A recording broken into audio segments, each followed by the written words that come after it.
Hello everyone and welcome to Learn Beyond Walls. मैं हूं Sonali, your UGC NET educator, और स्वागत है आपका हमारी UGC NET education master series के थर्ड लेक्चर में। पिछले लेक्चर में हमने सांख्य फिलॉसफी को डिटेल में समझा था। हमने देखा सांख्य फिलॉसफी पुरुष और प्रकृति के थ्रू रियलिटी को समझाने की कोशिश करती है। वैलिड नॉलेज के लिए ये 3 परमाणास को एक्सेप्ट करती है और विवेक के माध्यम से कैवल्य को ह्यूमन लाइफ का हाईएस्ट गोल मानती है। लेकिन यहाँ एक इम्पॉर्टेंट प्रैक्टिकल क्वेश्चन अभी भी बाकी है। रियलिटी को समझ लेना एक बात है, उस अंडरस्टैंडिंग को अपनी लाइफ में उतारना बिल्कुल दूसरी बात। दूसरे शब्दों में, फिलॉसफिकल नॉलेज अपने आप में इनफ नहीं है, तो नॉलेज को एक्चुअल ट्रांसफॉर्मेशन में कैसे बदला जाए? इसी क्वेश्चन से योग फिलॉसफी की शुरुआत होती है। योग सांख्य का विरोध नहीं करता, बल्कि सांख्य के फिलॉसफिकल इंसाइट्स को प्रैक्टिकल और डायरेक्ट एक्सपीरियंस की डायरेक्शन में ले जाता है। सांख्य हमें रियलिटी को समझने का फ्रेमवर्क देता है, जबकि योग बताता है कि अंडरस्टैंडिंग को अपने चित्त और जीवन में कैसे उतारा जाए। इसी वजह से इंडियन फिलॉसफी की ट्रेडिशन में सांख्य और योग को अक्सर कॉम्प्लीमेंट्री फिलॉसफीज के रूप में देखा जाता है। एक तरफ फिलॉसफिकल क्लैरिटी और दूसरी तरफ उस क्लैरिटी को लिव एक्सपीरियंस में बदलने की प्रैक्टिस। तो अब हम इसी प्रैक्टिकल डायमेंशन की तरफ बढ़ते हैं।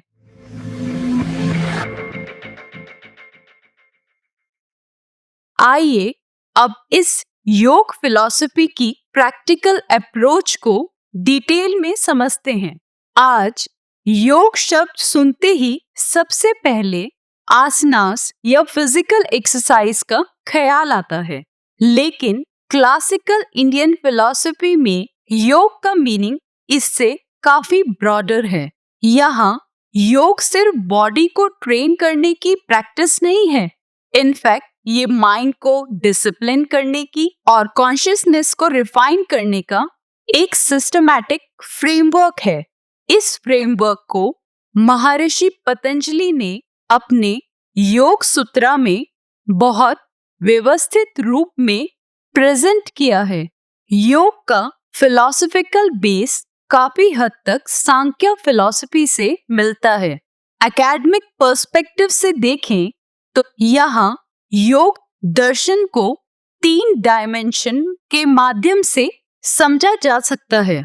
मेटाफिजिक्स, जो रियलिटी के नेचर को एक्सप्लेन करती है, एपिस्टेमोलॉजी, जो नॉलेज के वैलिड सोर्सेस को समझाती है, और एक्सियोलॉजी, जो ह्यूमन लाइफ के हाईएस्ट वैल्यूज और गोल्स को डिफाइन करती है। आगे हम देखेंगे कि पतंजलि योग इन तीनों डायमेंशंस को किस तरह जोड़ते हैं। सबसे पहले योग फिलॉसफी के मेटाफिजिकल पर्सपेक्टिव से शुरू करते हैं, यानी योग रियलिटी, कॉन्शियसनेस और ह्यूमन एग्जिस्टेंस को किस नजरिए से समझता है। योग और सांख्य दोनों पुरुष और प्रकृति को एक्सेप्ट करते हैं। दोनों कैवल्य को ह्यूमन लाइफ का हाईएस्ट गोल मानते हैं, लेकिन इससे यह नहीं समझना चाहिए कि दोनों दर्शन एक ही हैं। इनके बीच एक महत्वपूर्ण फिलॉसफिकल डिफरेंस भी है। क्लासिकल सांख्य सिर्फ 25 तत्वास को एक्सेप्ट करती है, जबकि योग दर्शन ईश्वर को भी एक्सेप्ट करता है। पतंजलि योग सूत्र में ईश्वर को पुरुष विशेष, यानी एक विशेष पुरुष रूप में वर्णित करते हैं, जो कलेश, कर्म, विपका और आश्रय से पूरी तरह प्रभावित है। इसी वजह से कई दार्शनिक परंपराओं में ईश्वरा को योग का 26 तत्व भी कहा जाता है।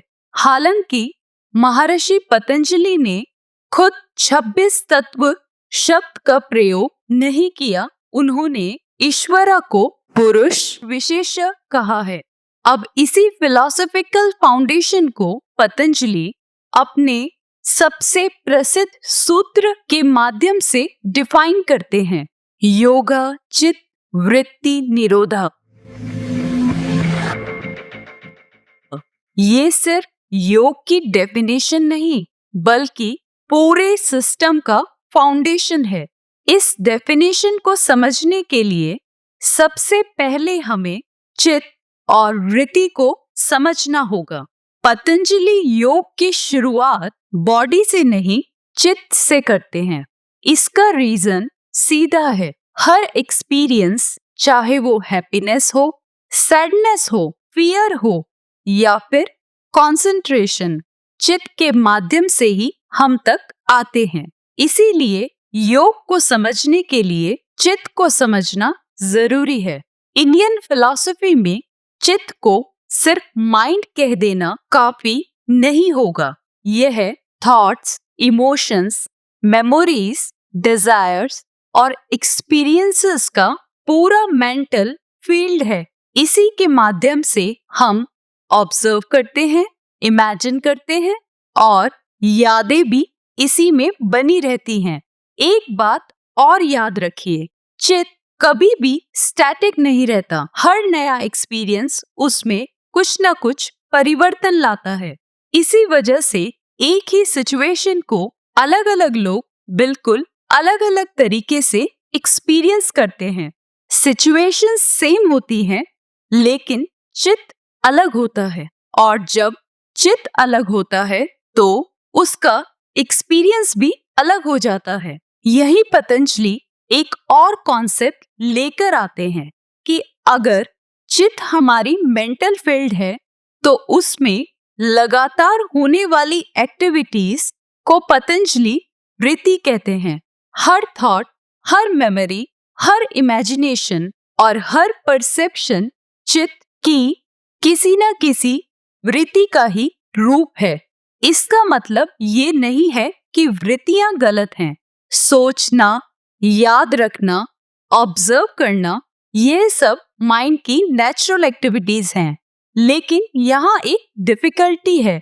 जब चित्त लगातार वृत्तियों में उलझा रहता है तो रियलिटी को उसके असली रूप में देखना मुश्किल हो जाता है। इसे एक सिंपल एग्जाम्पल के रूप में समझिए।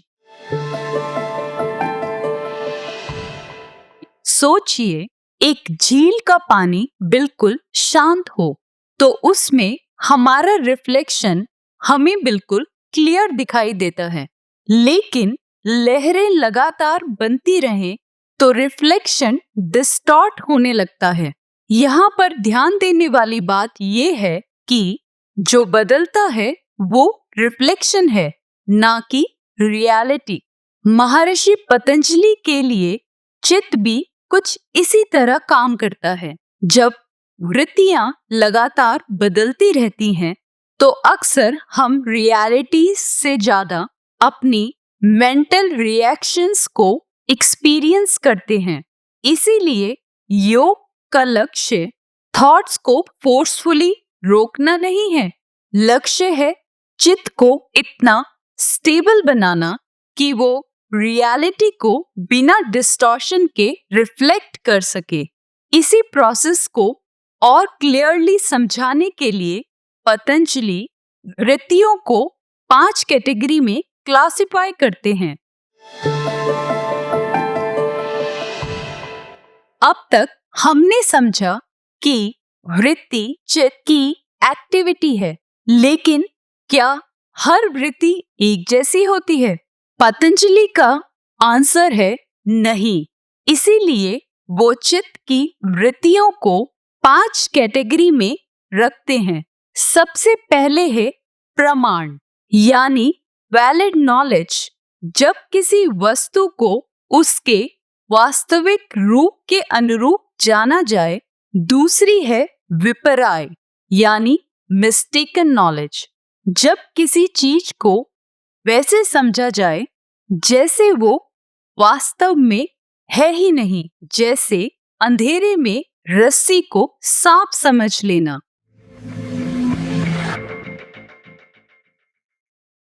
तीसरी है विकल्पा यानी यहाँ थॉट तो होता है लेकिन उस थॉट का कोई रियल ऑब्जेक्ट नहीं होता, सिर्फ इमेजिनेशन या कॉन्सेप्चुअल कंस्ट्रक्शन। चौथी है निद्रा। पतंजलि के अनुसार नींद भी चित्त की ही एक वृत्ति है, क्योंकि यह भी एक चित्त की अवस्था है जिसका अनुभव बाद में याद रहता है।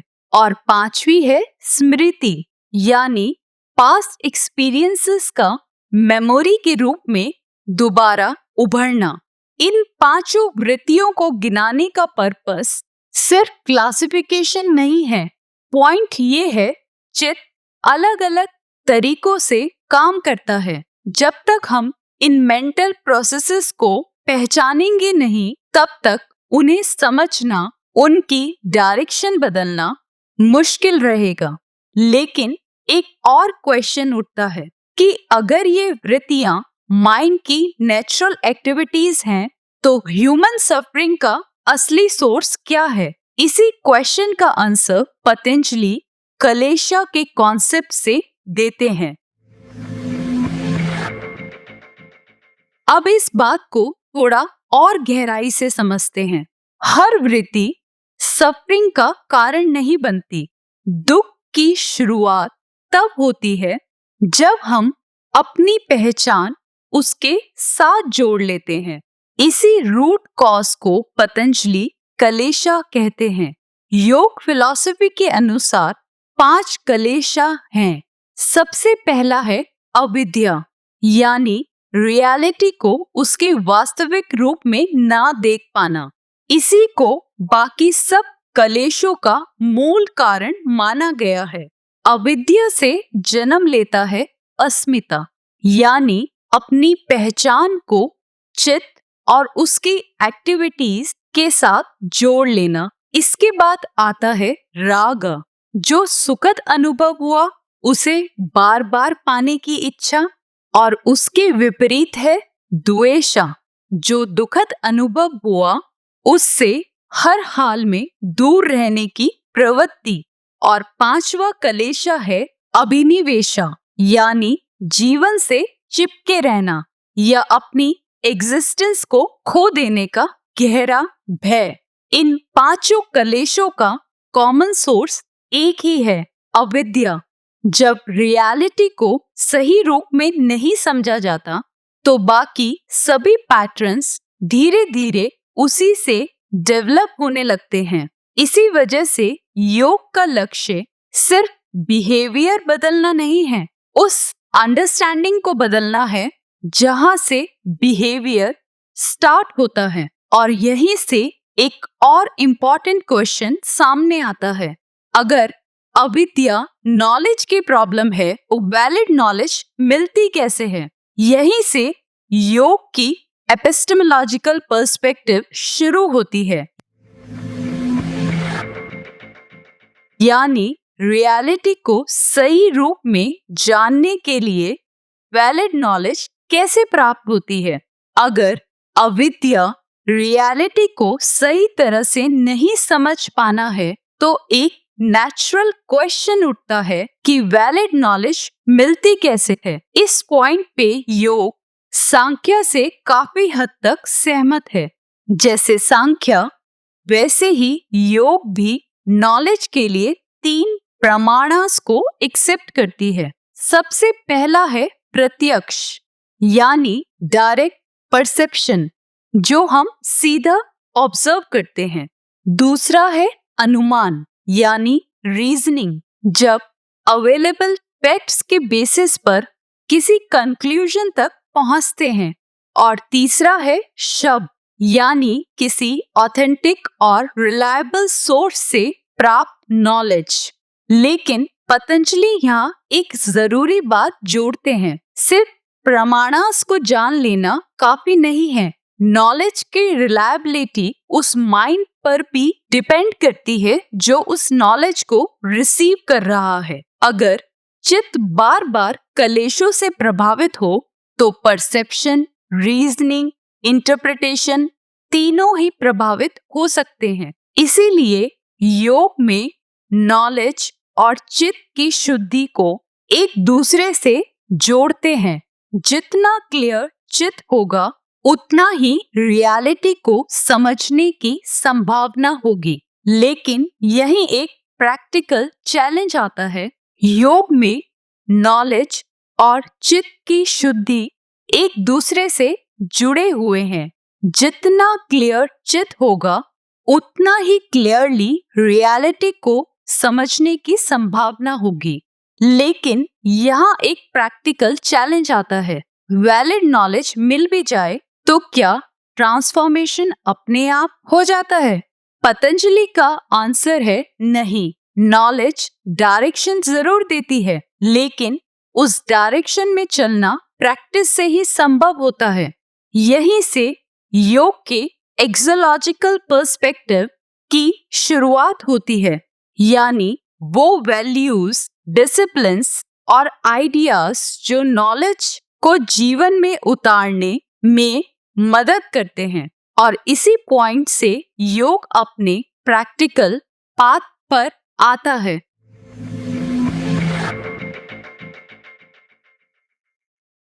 अगर वैलिड नॉलेज मिल भी जाए तो उसका मतलब ये नहीं है कि ट्रांसफॉर्मेशन अपने आप हो जाएगा। हम सब अपनी डेली लाइफ में इस बात का एक्सपीरियंस करते हैं कि कई बार हमें पता होता है कि क्या चीज सही है, पर हम उसे फिर भी नहीं कर पाते। और इसी गैप को पतंजलि प्रैक्टिस के पाथ से एड्रेस करते हैं। इस प्रैक्टिस के दो बुनियादी प्रिंसिपल हैं, अभ्यास और वैराग्य। अभ्यास का अर्थ है लगातार और दृढ़ प्रैक्टिस। ऐसी प्रैक्टिस जो सिर्फ कुछ दिनों तक नहीं बल्कि निरंतर की जाए। इसका लक्ष्य सिर्फ कोई स्किल डेवलप करना नहीं, बल्कि चित्त को धीरे धीरे स्थिर बनाना है। लेकिन प्रैक्टिस से सिर्फ काफी नहीं होती। अगर माइंड पुरानी अटैचमेंट्स, डिजायर्स और अननेसेसरी डिस्ट्रैक्शंस से लगातार जुड़ा रहे तो प्रोग्रेस मुश्किल हो जाती है। इसीलिए पतंजलि वैराग्य को भी उतनी ही इम्पोर्टेंस देते हैं। यहाँ पर वैराग्य का मतलब दुनिया को छोड़ देना नहीं है। वैराग्य का मतलब है उन अटैचमेंट्स पर पकड़ रखना जो बार बार चित्त को डिस्टर्ब करती हैं। एक तरफ अभ्यास चित्त को सही डायरेक्शन देता है तो दूसरी तरफ वैराग्य उस डायरेक्शन में आने वाली रुकावटों को कम करता है। दोनों एक दूसरे के बिना अधूरे हैं और इन्हीं दोनों प्रिंसिपल्स को सिस्टमैटिकली डेवलप करने के लिए पतंजलि अष्टांग योग का फ्रेमवर्क प्रेजेंट करते हैं। अष्टांग योग, द प्रैक्टिकल पाथ, अभ्यास और वैराग्य योग के बुनियादी प्रिंसिपल्स हैं, लेकिन इन्हें प्रैक्टिकल लाइफ में डेवलप कैसे किया जाए, इसी पर्पस के लिए पतंजलि अष्टांग योग का फ्रेमवर्क देते हैं। अष्टांग का अर्थ होता है 8 इंटरकनेक्टेड स्टेप्स। ये 8 अलग अलग प्रैक्टिसेस नहीं, इनफैक्ट एक ही सिस्टमैटिक प्रोसेस के 8 अंग हैं। स्टार्टिंग होती है यम से, यानी सोशल डिसिप्लिन, अहिंसा, सत्य, नॉन स्टीलिंग, ब्रह्मचर्य और अपरिग्रह। इसके बाद आता है नियम, यानी पर्सनल डिसिप्लिन, शौच, संतोष, तप, स्वाध्याय और ईश्वर प्रणिधान। फिर आता है आसना, जिसका ऑब्जेक्टिव सिर्फ फ्लेक्सिबिलिटी नहीं, इनफैक्ट बॉडी को कंफर्टेबल और स्टेबल बनाना है। उसके बाद आता है प्राणायाम, यानी ब्रेथ के माध्यम से एनर्जी और टेंशन को रेगुलेट करना। और अगला स्टेप है प्रत्याहार, यानी जहां इंद्रियां धीरे धीरे एक्सटर्नल ऑब्जेक्ट से अपना डिपेंडेंस कम करती हैं। इसके बाद धारण, माइंड को एक पॉइंट पर स्थिर रखने की प्रैक्टिस। धारण धीरे धीरे ध्यान में बदलती है, जहां कंसंट्रेशन एक कॉन्टिन्यूअस फ्लो का रूप ले लेती है और इस प्रोसेस का हाईएस्ट स्टेज है समाधि। इन 8 स्टेप्स के ऑब्जेक्टिव अलग अलग नहीं हैं। इनका कॉमन पर्पस है चित्त को धीरे धीरे उस अवस्था तक ले जाना जहां क्लैरिटी और स्टेबिलिटी दोनों डेवलप हो। अष्टांग योग का फाइनल कल्मिनेशन है समाधि, लेकिन समाधि को योग का फाइनल गोल समझ लेना भी सही नहीं होगा। महर्षि पतंजलि के लिए समाधि वो अवस्था है जो व्यक्ति को केवल्य के डायरेक्शन में ले जाती है, यानी पुरुष का प्रकृति से अपनी असली डिस्टिंक्ट आइडेंटिटी को पहचान लेना। इसी पॉइंट पर योग और सांख्य फिर से एक दूसरे से मिलते हैं। दोनों केवल्य को ह्यूमन लाइफ का सबसे हाईएस्ट गोल मानते हैं। फर्क इतना है कि सांख्य उस फिलॉसफिकल गोल को अंडरस्टैंडिंग की तरह एक्सप्लेन करती है, जबकि योग उस गोल तक पहुंचने के लिए प्रैक्टिकल डिसिप्लिन प्रेजेंट करता है। इसी फाउंडेशन पर योग अपनी एजुकेशनल फिलॉसफी भी डेवलप करता है। योग के अकॉर्डिंग एजुकेशन का एम सिर्फ इंफॉर्मेशन देना नहीं, बल्कि लर्नर के अंदर सेल्फ अवेयरनेस, सेल्फ डिसिप्लिन और बैलेंस डेवलपमेंट को डेवलप करना है। अब क्वेश्चन आता है, योग के अकॉर्डिंग करिकुलम कैसा हो? अकॉर्डिंग टू योग, करिकुलम में फिजिकल, मेंटल, मॉरल और स्पिरिचुअल डेवलपमेंट सभी को इम्पोर्टेंस दी जानी चाहिए। टीचिंग मेथड्स भी इसी फिलॉसफी को रिफ्लेक्ट करते हैं। योग फिलॉसफी में टीचिंग मेथड्स में ऑब्जर्वेशन, प्रैक्टिस, रिफ्लेक्शन और डायरेक्ट एक्सपीरियंस को इम्पोर्टेंस दी जाती है। टीचर का रोल सिर्फ नॉलेज देना नहीं, बल्कि लर्नर को सही डायरेक्शन प्रोवाइड करना है। और लर्नर की रिस्पॉन्सिबिलिटी सिर्फ टीचर को सुनना नहीं, बल्कि एक्टिवली प्रैक्टिस करना भी है। इसीलिए योग डिसिप्लिन को पनिशमेंट के रूप में नहीं, बल्कि मीनिंगफुल लर्निंग की कंडीशन के रूप में देखता है। अब अगर पूरी योग फिलॉसफी को एक सीक्वेंस में रिवाइज करें तो एक बात बिल्कुल क्लियरली सामने आती है। यह एक फिजिकल एक्सरसाइजेस की फिलॉसफी नहीं है। इनफैक्ट यह एक ह्यूमन ट्रांसफॉर्मेशन की फिलॉसफी है।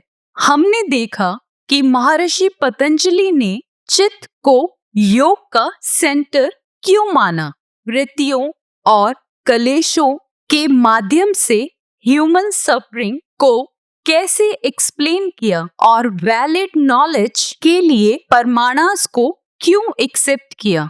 इसी फाउंडेशन पर योग अपनी एजुकेशनल फिलॉसफी भी डेवलप करता है। अगर सांख्य हमें बताती है कि रियलिटी क्या है, तो योग हमें सिखाती है कि उस रियलिटी के अनुसार जीवन कैसे जिया जाए।